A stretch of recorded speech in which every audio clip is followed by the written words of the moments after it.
पहले बात करके गए थे कि टॉपर्स की खरीद फरोख्त ये सब चलने लगा है।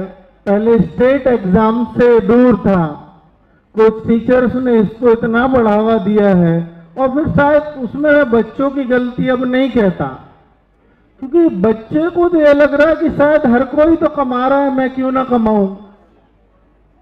और उसने अगर हमसे मांगा है तो मुझे लगता कि कोई उसने गलत काम किया है, क्योंकि उसको और दे रहे हैं। सर मैं पढ़ा आपसे हूं, आप मुझे 2 लाख कम दे दो, ये उसके शब्द हैं। आपसे पढ़ा हूं, 2 लाख कम दे दो, औरों से बस इतना कर सकता हूं आपके लिए। मैंने कोई बात नहीं भाई, आप तो ज्यादा कमाओ ना यार। इन 2 को कमाने के लिए आपको कम से कम अपनी 3 महीने की सैलरी कुर्बान करनी पड़ेगी एसआई में भी, तो आप 2 कमा लीजिए, कोई दिक्कत नहीं है। लेकिन आप हमेशा एक बात आपके दिल में कचोटती रहेगी, या जो दोस्त या जो साथी जिनके सामने आप ऑनलाइन कभी पढ़ते होगे उनको क्या जवाब दोगे, बस ये सोच लेना। क्योंकि अगर आप किसी एक आदमी की नज़र में भी गलत हैं तो फिर आप गलत हैं, फिर आप सही नहीं हो सकते कभी भी। तो मैं आप सब लोगों से भी यही कहूंगा कि देखिए, राहुल सर ने बोला कि ईमानदार रहना।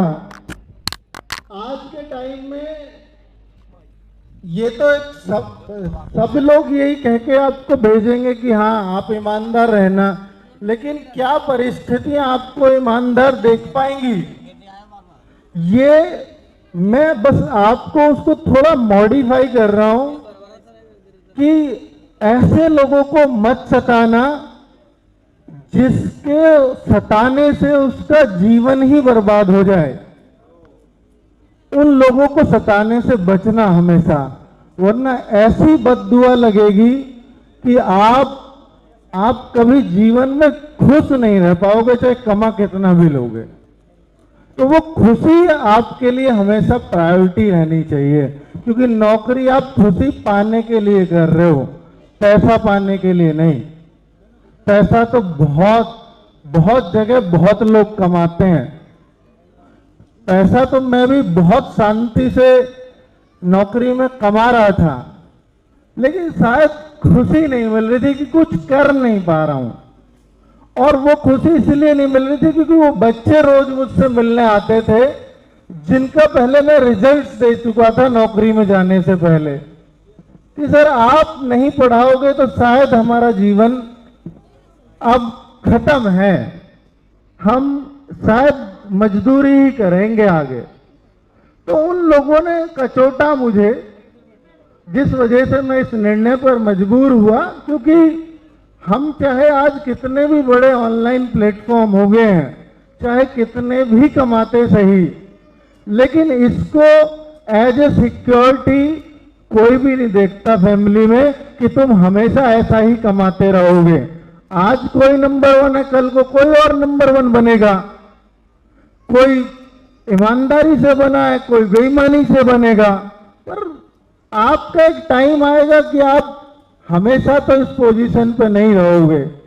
और जब आप नंबर 1 बनते हो ना, तो लोगों की कोशिश सिर्फ एक ही रहती है कि इनको नीचे खींचने का क्या तरीका है, और सब लोग सिर्फ उसी बात के पीछे पड़े रहते हैं हमारे साथ। और आप देख रहे होंगे, चाहे आज कोई नेगेटिव कमेंट्स कर रहा है या किसी को भी उल्टा सीधा बोल रहा है, तो ये सब बच्चों के कमेंट्स तो नहीं हो सकते।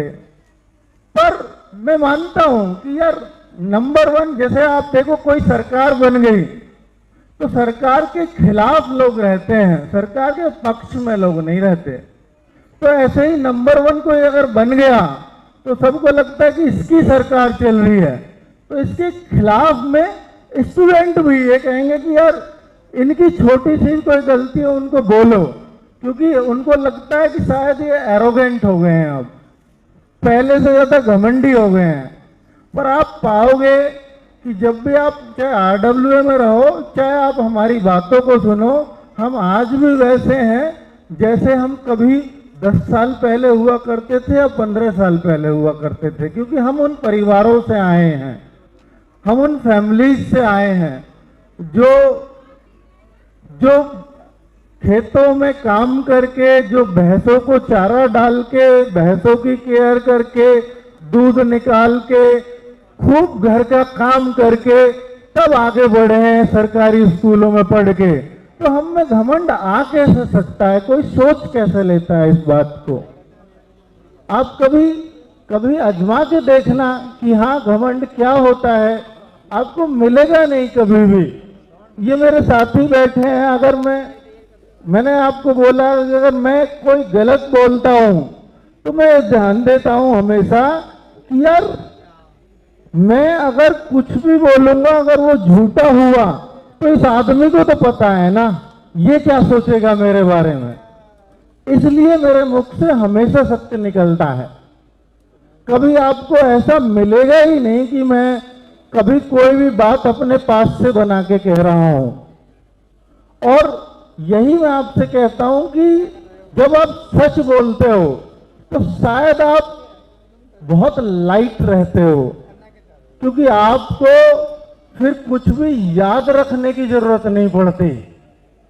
और जब आप झूठ बोलते हो तो आपको याद रखना पड़ता है कि उससे क्या बोला था, उससे क्या बोला था, उससे क्या बोला था।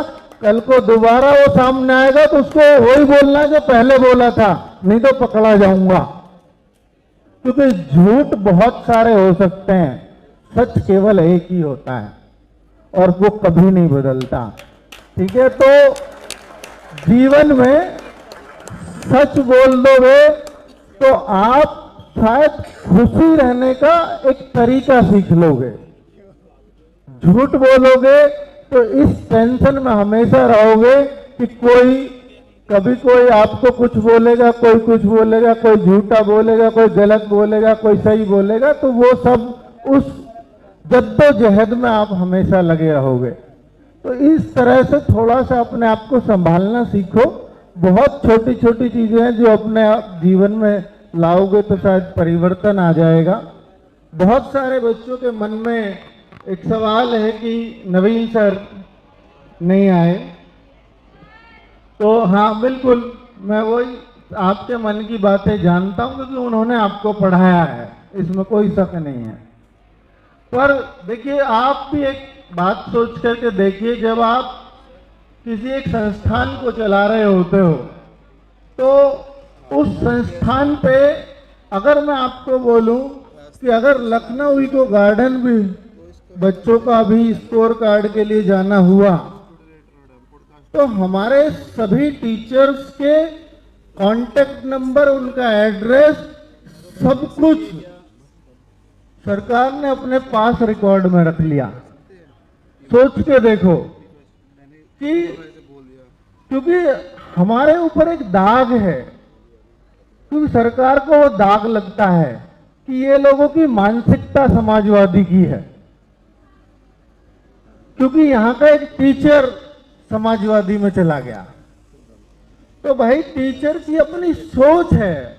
मेरा एक दूसरा टीचर हो सकता है बीजेपी का सपोर्टर हो, एक हो सकता है बीएसपी का सपोर्टर हो, वो सपा में चला गया तो सबको ऐसे ही मान लिया जाता है कि ये सपा मानसिकता हो सकती है।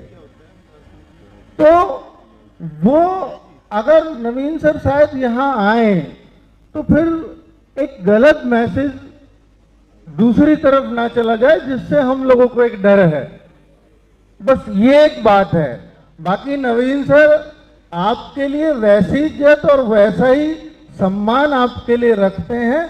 आपको उनका मैसेज हमेशा मिलता रहेगा। आपने जितनी बातें उनको बोली वो सारी उन तक पहुंच जाएंगी, उसकी चिंता आपको नहीं करनी है। ये प्यार जो आपका है वो उन तक पहुंचता है। ठीक है, चलिए। तो बहुत सारे टीचर्स RWA पर हैं।